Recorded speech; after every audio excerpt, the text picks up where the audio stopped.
Bonjour à toutes et à tous, bienvenue sur les ondes de Corbeau News Centrafrique et bien sûr sur notre site internet, le RNC. Je suis Gisèle Moloma et aujourd'hui, nous allons nous plonger dans un sujet brûlant qui secoue la République centrafricaine. Encore une fois, la COSIPAC interpelle vertement le dictateur Faustin-Archange Touadéra sur ce qui semble être un cycle infernal de vengeance politique. Pour décortiquer tout cela avec moi, je suis accompagnée de notre journaliste de terrain, M. Anselme Mabata. Bonjour Anselme. Bonjour Gisèle, bonjour à nos auditeurs et à nos lecteurs. C'est un plaisir d'être avec toi pour aborder cette question essentielle. Alors Anselme, dis-moi, on parle d'une deuxième lettre ouverte de la COSIPAC à l'empereur Faustin. Qu'est-ce qui pousse cette organisation de la société civile à monter au créneau de la sorte? Eh bien Gisèle, c'est Petit Delphin Coteau, le coordonnateur national de la COSIPAC, qui a signé cette deuxième lettre ouverte. C'était le 7 mai 2026. L'objectif est clair, sommer le dictateur de choisir la voie de la réconciliation plutôt que celle de la répression à tout va.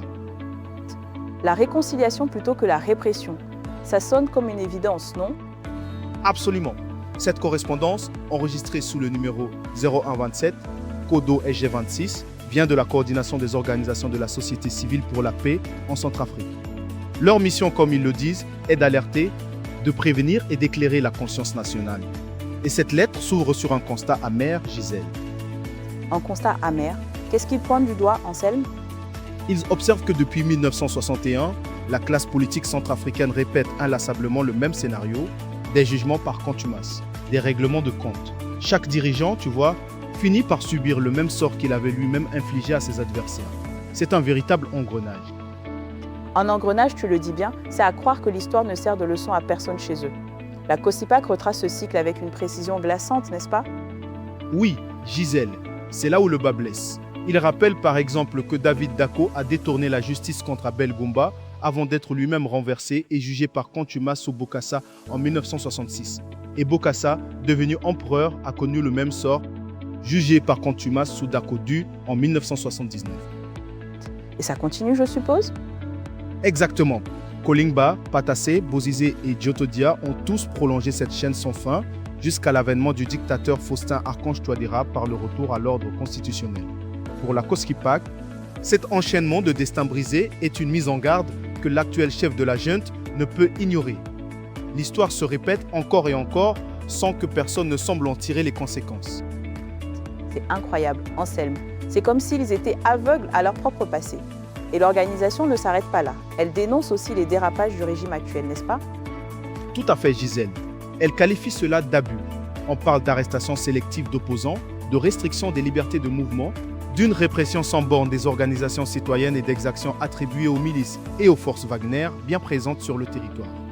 La lettre pointe également du doigt la responsabilité pénale potentielle du dictateur Faustin, rappelant que la Cour pénale internationale observe de près la persistance des crimes impunis en République centrafricaine depuis 2016. Donc, la COSIPAC ne parle pas de politique mais de la souffrance d'un peuple. Qu'est-ce que Petit Delphin Coteau a dit précisément à nos confrères du CNC? Il a été très clair, Gisèle, je cite, « Nous ne faisons pas de politique. Nous parlons au nom d'un peuple meurtri, qui ne veut plus être témoin muet d'une histoire qui se répète. Cette lettre est un miroir tendu au dictateur, pas une attaque. » Fin de citation. Un miroir tendu, c'est une belle image, mais est-ce que l'empereur Faustin est capable de se regarder dans ce miroir, Anselme? La COSIPAC reconnaît néanmoins que le dictateur se trouve encore, d'après ses dires, à un carrefour décisif. L'organisation lui rappelle son propre discours du 30 mars 2026, prononcé sous la pluie au complexe sportif de 20 000 places, dans lequel il avait lui-même appelé à une justice indépendante, libérée de la main du prince. C'est précisément ce fossé entre la parole publique et les agissements du régime que la lettre met en cause. Ah, l'écart entre les belles paroles et la dure réalité. Et comment se termine cette missive percutante, mon cher Anselme? Quel est le dernier avertissement pour l'empereur Faustin-Archange? La missive se termine sur un appel vibrant à la réconciliation nationale. Gisèle, elle précise que la paix ne prend pas racine dans la peur et la terreur. La COSIPAC prévient que si le dictateur persiste dans la voie de la répression, son nom rejoindra inévitablement la liste des dirigeants centrafricains rattrapés par leur propre histoire. C'est un appel, mais aussi une mise en garde solennelle. Voilà donc l'essentiel de cette interpellation de la COSIPAC dans cet article signé par notre collègue Eric Azoulou.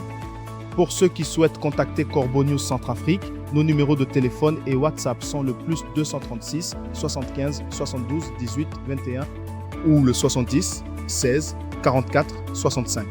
Merci de nous avoir suivis et à bientôt.